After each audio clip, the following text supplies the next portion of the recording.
আল্লাহর পয়গম্বর হযরত ইব্রাহিম আলাইহিস সালাতু ওয়াস সালাম যখন খুব ছোট, তিনি তার মালিককে, তিনি তার রবকে খুঁজতেছেন। তিনি চিন্তা করেন, এই বিশাল আকাশ আর এই জমিনটা সৃষ্টি করলো কে? মান খালাকাস সামাওয়াতি ওয়াল আরদ, কে সৃষ্টি করলো এই আসমান আর জমিন? তার পিতার কাছে প্রশ্ন করেছে ইব্রাহিম আলাইহিস সালাম, আমার স্রষ্টাকে। পিতা আজর কুমার ছিল মূর্তি পূজারী, অগ্নি পূজারী। তিনি সঠিকভাবে আল্লাহর পরিচয় ছেলের কাছে দিলেন না, তিনি মূর্তি বিক্রি করার জন্য বাজারে পাঠিয়ে দিলেন। ইতিহাস জানেন না? ইব্রাহিম আলাইহিস সালামের পিতা বলছেন, তোমার আর আমার স্রষ্টা এই যে মূর্তিগুলো দেখছো, এই মূর্তি। ইব্রাহিম আলাইহিস সালাম চিন্তা করলেন, যেই মূর্তি মানুষে তৈরি করে ওই মূর্তি আবার আমার স্রষ্টা হতে পারে কি করে? যেটা আমি বানালাম সেটা আবার আমার স্রষ্টা হয় কি করে? আমি যেটা বানাইছি ওটা তো, ওইটার স্রষ্টা হচ্ছে আমি। তিনি খুঁজতে লাগলেন। ওই সময়কার মানুষেরা পাথরের পূজা করত, আগুনের পূজা করত, চাঁদের পূজা করত, সূর্যের পূজা করত, চন্দ্রের পূজা করত, এরকম বিভিন্ন আল্লাহর মাখলুকের পূজা করত। ইব্রাহিম আলাইহিস সালাম চিন্তা করলেন, এরা তো কখনো আমার রব হতে পারে না, এরা কখনো আমার মনিব হতে পারে না।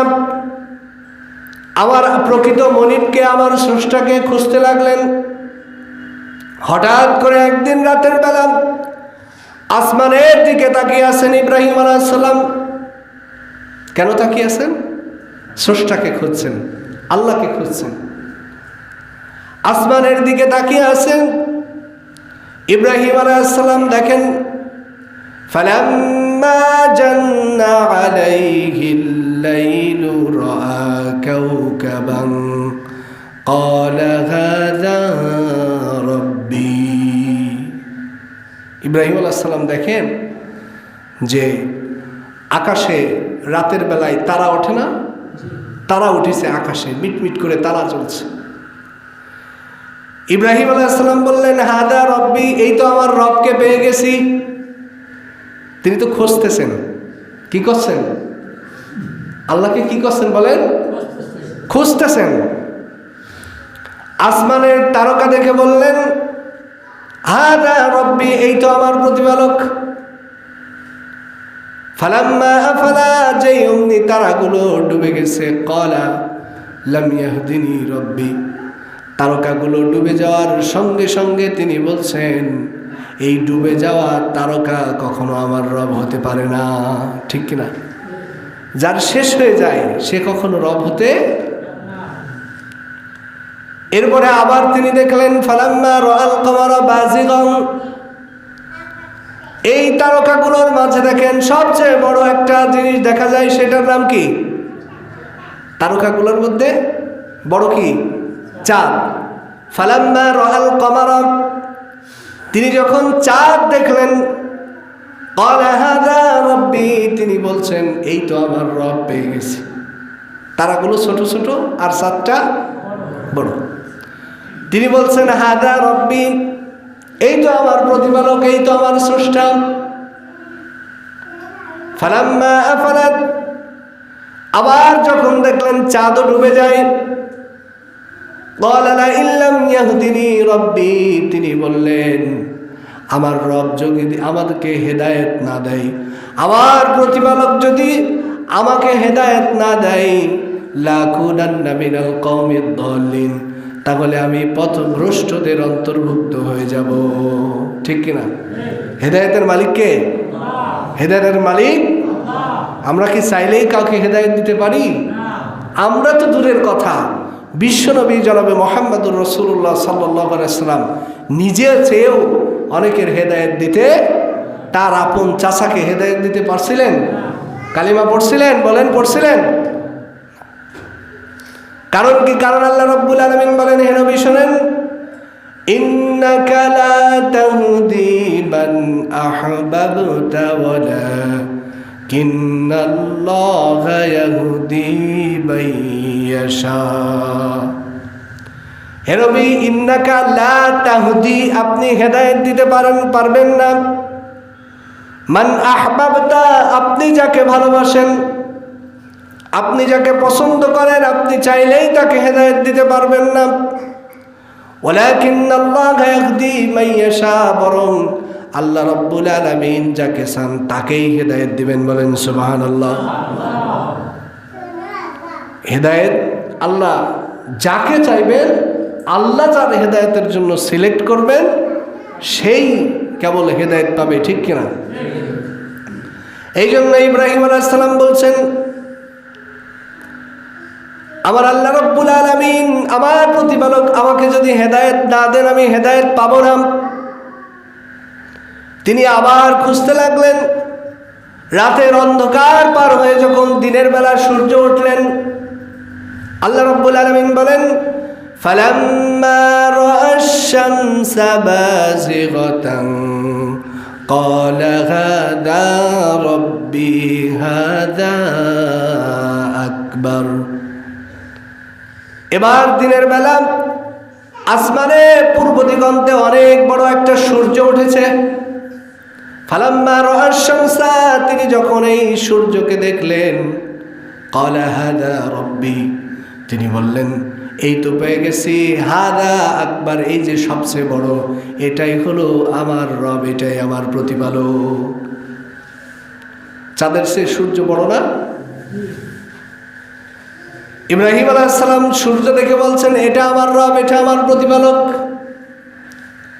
কিন্তু সারাদিন পার হয়ে বিকালবেলা যখন সূর্যটা পশ্চিম দিগন্তে অস্ত যায়, তিনি দেখেন না, যাকে আমি এত বড় রব, এত বড় স্রষ্টা মনে করলাম, সেও তো অস্ত চলে যায়। যখন তিনি দেখলেন সূর্য অস্ত চলে যায়, সূর্যটাও ডুবে যায়, তিনি বললেন, এই ডুবে যাওয়া জিনিসও আমার স্রষ্টা হতে পারে? জোরে বলেন, পারে? ইব্রাহিম আলাইহিস সালাম বললেন, আমি মুখ ফিরিয়ে নিলাম, ইন্নী বারিউম মিম্মা তুশরিকুন, তোমরা যে চাঁদ, সূর্য, চন্দ্র এইগুলার যে তোমরা পূজা করো, এর থেকে আমি মুখ ফিরিয়ে নিলাম।